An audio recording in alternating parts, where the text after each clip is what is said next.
Hello, gang. Hello, hello. Thought I would start a little bit early today. Let me just see who's checking in and where you're from. I've got a lot of things I want to say. So, Albuquerque is represented. That's very cool. Virginia Beach is represented. Milwaukee is represented. Korea is represented. Hey, let me just see who's in Korea. Thomas Duvernay. Thomas, are you watching Squid Game? Because I watched the first episode and initially I was having difficulty with the production values. I said on radio yesterday that it reminded me when I was a kid and we would watch kung fu movies on television, and the lips were always out of sync with the translation, and it was almost comical. And I felt like it was that again. And then I was working out and I put it on. It's hard to work out to Squid Game because you can't concentrate and you can't hear it. So, all right, I'll go back and I'll watch episode 2. I watched episode 2 and now I think I'm kind of hooked. I'm going to keep watching that show. Anyway, Newark, Delaware is represented. Oyster Bay, New York is represented. Lancaster, Staten Island is represented. Missouri's, not just Missouri, but Missouri's Boot Heel is represented. I like that as well. Montreal, Quebec is represented as well, in a lot of other places. So thank you, gang. I appreciate you all being here. I was just looking at my notes for my CNN program. Do you want to know a little bit about how the sausage gets made, at least in my case? And for every program I end up generating for myself, these are not generated for me. These are my notes for the show. And today's notes, and there's a reason for this, but today's notes are 21 pages long. And in particular, it's because I have 2 guests that I've interviewed before that I like throw everything into the notes. One of them is Stevie Van Zandt, and the other is Jim Clyburn, Congressman Jim Clyburn, and little Stephen, who wrote this book that I'm just loving and had on radio. You must watch, because I won't be able to spend nearly the amount of time on television with them that I spent on radio yesterday or the day before. But back to my notes. So the notes for this show are just so voluminous, and so much work. I think that people who watch the show would never appreciate just how much time from not only myself, but also the great people who work with me at CNN put into each and every broadcast. So here's today's show, and this will maybe help explain why so much work. I'm going to do an opening commentary that tethers to today's survey question. Today's survey question, I know this is going to get a vehement reaction. Which should worry Democrats more? That Donald Trump will steal the election in 2024 or win it outright? I'll come back to that in a moment. So I'll deliver that commentary. Then Jim Clyburn, the number 3 member of the House of Representatives, the House Majority Whip. I mean, truly the guy. I'm going to say this on television today. Truly the guy who, more than anyone else, enabled Joe Biden's victory is Congressman Jim Clyburn. Because but for Clyburn endorsing Biden before the South Carolina primary, I'm convinced it would have been Bernie. Bernie would have been the nominee. And I also believe that Donald Trump would have beaten him. I know many of you disagree with that, but that's my view, for better or worse. So Clyburn is the perfect guest coming off the commentary. I'll circle back to the commentary in a moment. Then I want to get into this issue of the IRS, which already has provided information about interest accrual, whether they should also get bank balance information for accounts that have more of a flow than $600. Again, talked about this on television. The Nebraska treasurer is going to join me. He's vehemently opposed to it and has filed a lawsuit to try and preclude the Biden administration from getting that information from banks. But, here's the issue. The issue is that a necessary step to make sure that the wealthy are paying their fair share of taxes, or is it an invasion of privacy? So we'll have that conversation. A controversy at Yale. This is kind of funny, and I'm telling you a tale out of school today. but I have more beyond the notes that I have for this show, beyond just how voluminous my own notes are for today's program. The copy that I'll be reading during the course of the program, I feel like it exceeds any amount of copy that I've ever read for any one of my programs. And here's a good example of why that's the case. I love these so-called cancel culture controversies that play themselves out on college campuses and in grad schools. And there's a really interesting one now from the Yale Law School that has not gotten the amount of attention that I think it deserves. And it has to do with a student who is Native American and also a member of the Federalist Society who invites classmates to a party.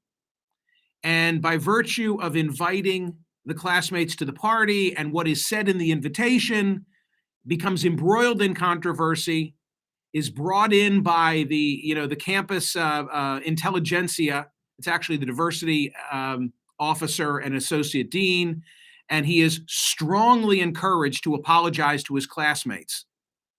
And when he doesn't, an email goes out the next day essentially saying that he's engaged in racist hate speech.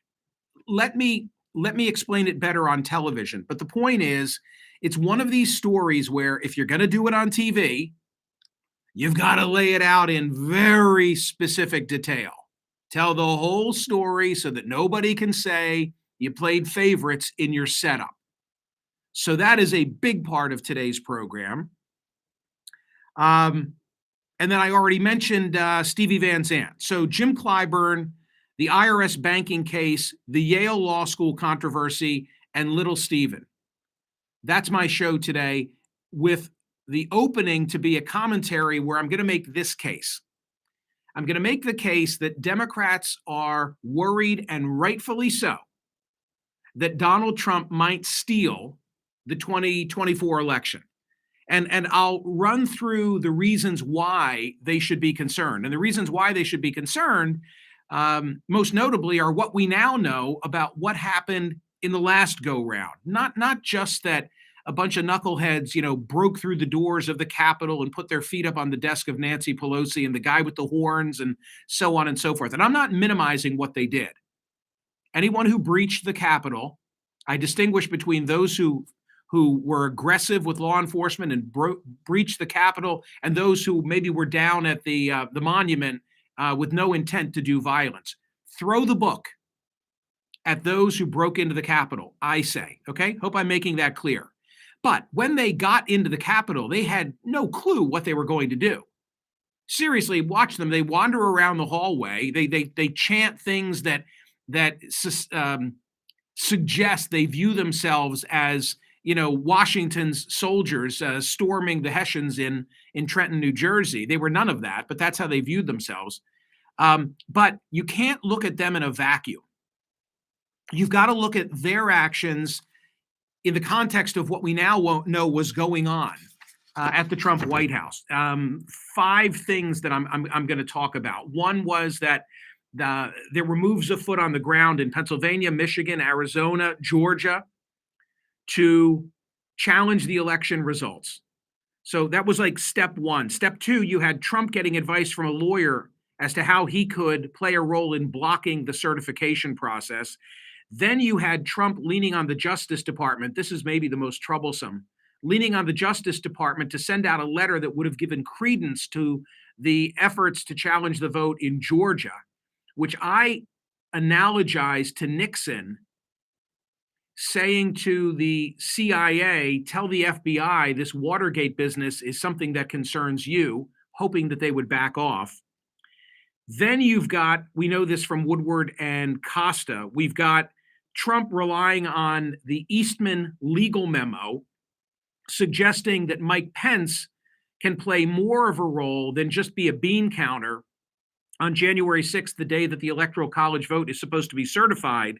And then the final step would have been, and it never came to this, that Pence would look at the challenge of the votes in Pennsylvania, Michigan, Arizona, Georgia, some combination thereof, and fail to certify, throwing the matter into the House of Representatives, where Republicans, by a 26-24 margin, controlled more state delegations, and voila, it would have been the House of Representatives picking the President of the United States. That was, whether it was by happenstance or design, that's the totality of the picture.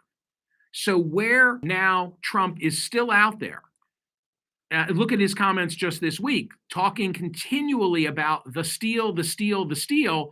Yes, Democrats need to be worried that Donald Trump may steal the election in 2024. He came close in 2020. But I argue, this is the part that will inflame people, that Democrats need to be at least as much concerned that he might just win the election outright. And I say that based on how things are going for the Biden administration, which is not well. And any fair observer has to note both of the things that I'm telling you. And frankly, this will sound self-congratulatory, and maybe it is, but I don't hear people explaining both. Yeah, Trump tried to steal the election. Yeah, Trump may try and steal the election again. But guess what? He may not need to, because things aren't going well for the Ds.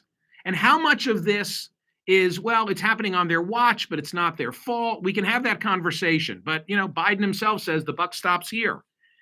The withdrawal from Afghanistan was necessary, but it was haphazard and rushed at the end. The border is in crisis. We have reached the highest level of illegal immigrants crossing the border in a decade, more than 1.5 million. Inflation is all around us. Gas up 42%, car rentals 43%, steak, lodging, bacon, children's shoes, blah, blah, blah, blah, blah, blah, blah. And of course, this comes amidst, or maybe as a result of, these supply chain issues. I think caused by a myriad of factors, not the least of which is the pandemic. And even though President Biden, I say, is right with his vaccine stance and the mandates, he was a little late to that party, but he's doing the right thing. I can't believe the cops in Chicago, by the way. Really? I mean, it's just unbelievable. If you want to work, it's like, you want to be a pharmacist, then you're going to have to dispense birth control. And if you have a problem dispensing birth control, then you shouldn't be a pharmacist. If you have a problem being vaccinated in the midst of a pandemic, my view, you shouldn't be a cop. And you sure as hell shouldn't be a doctor or a nurse or someone who works in healthcare. Sorry, that was just a little deviation to tell you I think Joe Biden is right on his vaccination stance. But the point is, we haven't taken control of the pandemic, and it's happening on his watch. So he's got to assume some responsibility for that. All of these factors are the reason why the latest polling shows his numbers are underwater. And in this climate, this national climate, that's why Terry McAuliffe is struggling in Virginia for a race he ought to win. And this all comes going into the midterm elections when historically the party of the president loses 26 seats. So it's not going well for the Ds at a time when 67% of ours say they want Donald Trump to run for president again. I've said this consistently, 3 things about Trump. He needs to be healthy. He needs to be solvent. He needs to be unindicted. 3 big ifs. 3 big ifs. It's a long way off. If he's those 3 things, I should say it, if he's none of the above and he wants the nomination, he will be the nominee. And if you looked at him last Saturday night in Iowa, he certainly looks like he wants it, right? So if Trump can stay free of those 3 perils and wants to run, he'll be the nominee. Say what you will, 74, 75 million people came out to vote for him in the final analysis. He almost pulled it off. And that's why I'm asking, and this is why it's today's survey question, and I see your many, many comments, and I can't read them while I'm speaking, but I will later in the day. But that's why I'm asking the question, should Democrats be more worried about Trump running and stealing the 2024 election, or running and winning on the up and up, winning it outright? That's a good question, isn't it? So that's the survey question of the day, which I really think is the most. I think it's the most telling question of where we are politically right now. Not minimizing Trump's efforts. I'm very concerned about what's going on out there. There's a story we're posting today at Smerconish.com about the importance of the secretaries of state elections that are taking place across the country and how that may factor into 2024. I'm very worried about the state of democracy. Very, very concerned. The debates and discussions in the country now are transcending anything that we've had in the past in my life. We used to argue about, the social safety net and how much we should spend on defense and so on and so forth. No, now these things are the very core of what keeps the government going. So I'm worried, but I'm also seeing the signs that the Biden administration needs to get it together.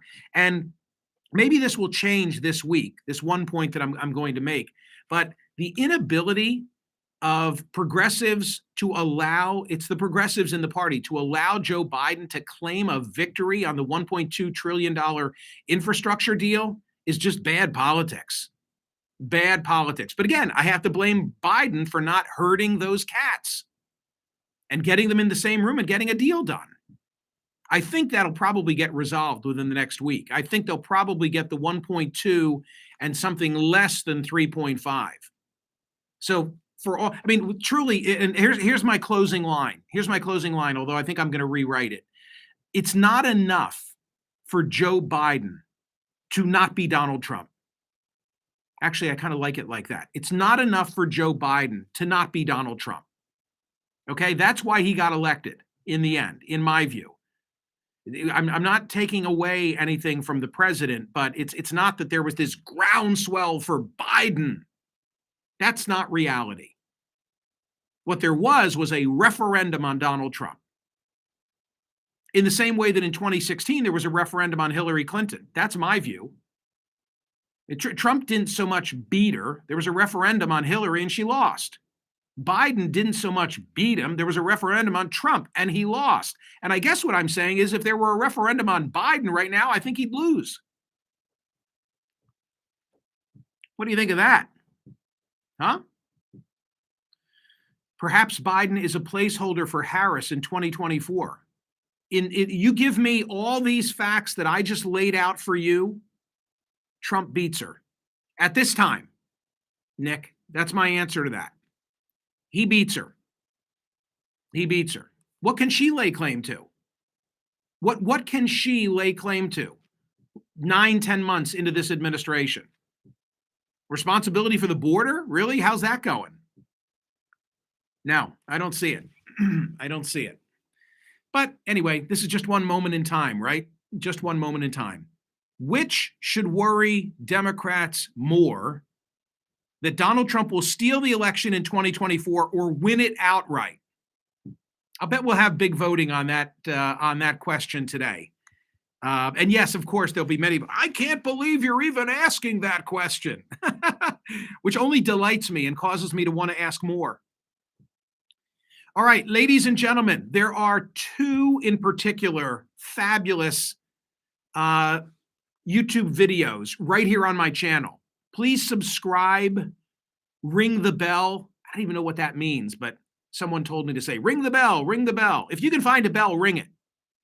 But there are two really great interviews right here on my channel. So when you leave this part of the channel, go watch me interview Andrew Yang. That was yesterday. Or go watch me interview little Stevie Van Zandt, which was the day before. I guess that was Thursday. I'm really proud of the way they turned out and were produced, and they look really cool. So I hope you'll enjoy that. I'm enjoying all of these offerings that we're putting up on YouTube, and I want to do a lot more. So share this with a friend, and you'll be helping me out and giving me incentive to do that. Oh, one more thing, just for those of you who are hardcore listeners of the radio program, the website, and of course, subscribe to the newsletter. I think there's going to be a hot link on the website today for brand new, very cool Smerconish.com independent thinking t-shirts. 2 notes that I want to give you on the t-shirts when you see the link. Note number 1, I said to the guy who was doing the merch for me, I'm not taking any money. He said to me, the t-shirts are $30. And I said, what's my cut? True story. And the bottom line is that without me taking a piece, the t-shirts are $20. I think it's 20 plus you have to pay the shipping. I want these t-shirts in people's hands. So I said, I won't take anything. Take out my end and sell them as cheaply as you can, just because I think they're so cool. So that's the good news. It's $20. The caveat is pay very close attention to the sizing, because the exemplars that were sent to me are small. So go a size larger than what you think you would want if you buy a t-shirt. All right, I'm out of here. That was a lot, wasn't it? Wow, we've been together for a long time today. You want these t-shirts on people's bodies, you mean? What did I say? Did I say something awkward? I don't know. Yeah, they run small. They run small is what I'm saying. No, order a size up. Like I'm always either a large or an extra large. In this case, I would definitely be getting an extra large. But they've got the right shade of purple, which is very important to me, and the logo from the you'll see. You'll see. When you see them, if you want them, thank me for the low price. Buy a bigger size. All right? Have a great day, everybody. Thank you. See ya. See you soon.